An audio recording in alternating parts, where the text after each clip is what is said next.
Assalamu alaikum students. Wa alaikum assalam. So today we want to look at the alamatul harf, the signs we use to identify the preposition. The first thing you need to understand is that there are lots of prepositions in Arabic language. Do we have a sign we can use to identify the preposition as a group?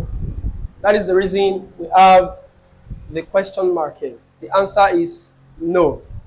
And that's why we say that ليس للحرف علامة مختصة به. The preposition does not have a specific sign that we use to identify it. Sometimes a preposition can take fatha, sometimes kesra, sometimes dhamma, sometimes sukun. Are you there? Okay now. So let's see what these prepositions are actually taken at the end. Mithlu, hatta. Hatta in Arabic means until. Hatta here is taken as sukun. La is also taken as sukun. However, thumma. Thumma means then. La means no. Thumma is taken fatha. Hal is taking sukun. Min is taking sukun. Ila is taking sukun because of the small alif called alif maqsura. Called what? Alif maqsura. Then ala is taking sukun while y is taking fatha. However, one thing again to note about the huruf, the harf, is that many or the majority of your prepositions, they take sukun. The reason is because the end of preposition is stagnant forever. The end of the preposition is stagnant forever. And the basis of stagnancy is sukun. When something is stagnant, it means you are giving it sukun. So we say al aslu fil mabniji an yusakkana. Let's say together. Al aslu fil mabniyi an yusakkana. Okay, let's write it here. Al aslu fil mabniji an yusakkana.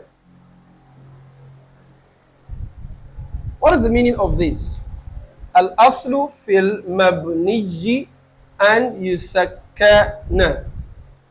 The basis of anything you call stagnancy is that that thing will have sukun. And that is why many of the ends of preposition they have what?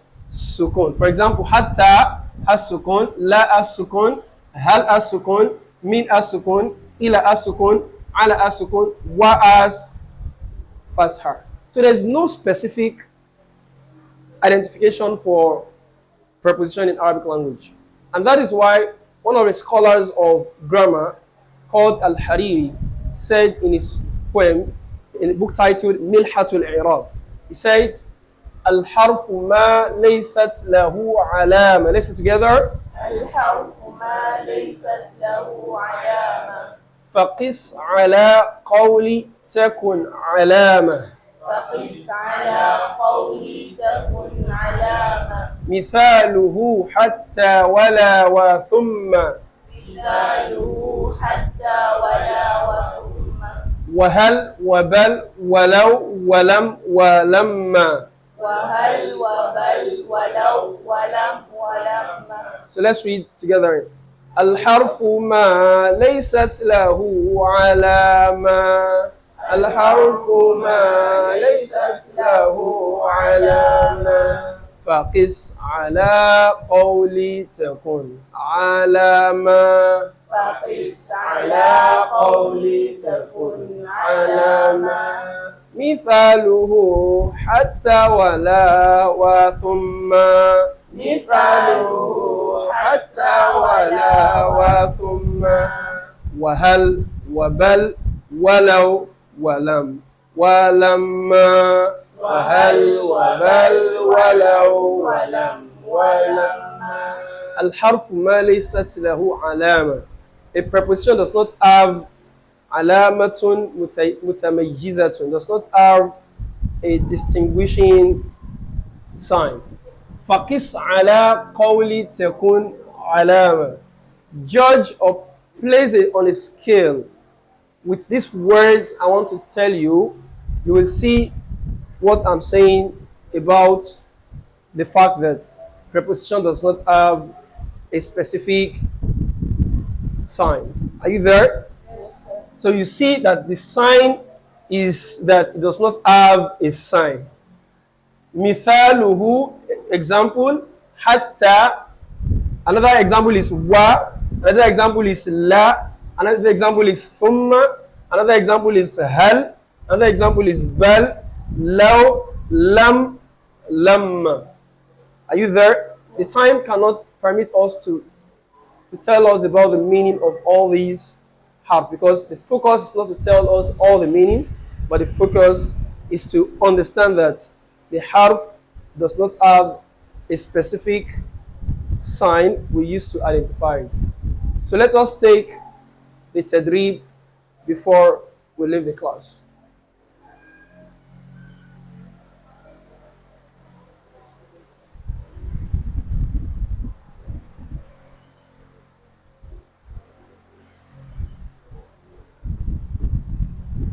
So Allah says in the Quran, إذا جاء نصر الله والفتح.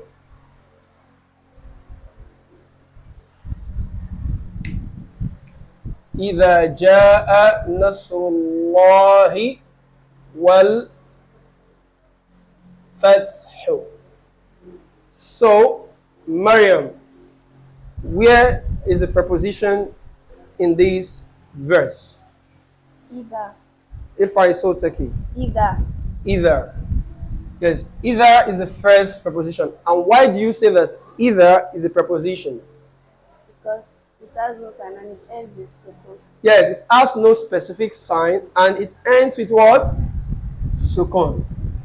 Can you tell me any other preposition in this verse again? Wa. Wa. Exactly. And wa means what? And. And. أحسنتي. إلى لقاء آخر إن شاء الله. السلام عليكم. وعليكم السلام.